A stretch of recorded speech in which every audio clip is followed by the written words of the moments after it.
Operation Sindoor ఇంకా ముగియలేదని పాక్ ఏ మాత్రం కవ్వింపు చర్యలకు పాల్పడినా గుణపాఠం తప్పదని ప్రధాని మోదీ హెచ్చరించారు. ఈ నెల 31న సరిహద్దు రాష్ట్రాల్లో మాక్ డ్రిల్ కు కేంద్రం సన్నాహాలు చేస్తోంది.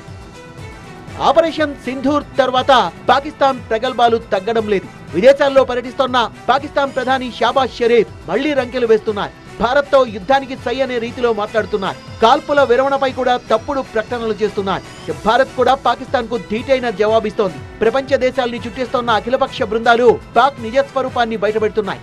బెంగాల్ వేదికగా ప్రధాని మోదీ పాకిస్తాన్ కు గట్టి హెచ్చరిక చేశారు.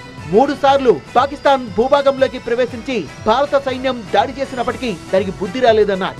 ఆపరేషన్ సింధూర్ ఇంకా ముగియలేదని పాకిస్తాన్ ఈ విషయాన్ని గుర్తుపెట్టుకోవాలన్నారు. భారత సైన్యాన్ని ఎదుర్కోలేకే పాక్ సైన్యం ఉగ్రదాడుల్ని ప్రోత్సహిస్తోందంటూ మండిపడ్డారు. और पाकिस्तान समझ ले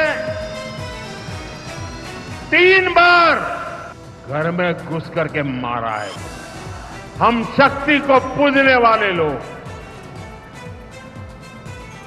हम महिषासुर मर्दिनी को पूजते हैं. बंगाल टाइगर की धरती से 140 करोड़ भारतीयों का ऐलान है. ऑपरेशन सिंदूर अभी खत्म नहीं हुआ है. పాక్ తో ఉద్రిక్తతల వేళ air force chief AP Singh కీలక వ్యాఖ్యలు చేశారు. ఆపరేషన్ సింధూర్ లో ఎయిర్ ఫోర్స్ కీలక పాత్ర పోషించిందని, మేక్ ఇన్ ఇండియా ఉత్పత్తులకే ఎయిర్ ఫోర్స్ ప్రాధాన్యత ఇస్తోందన్నారు. We need to have this trust between the forces and the industry continued.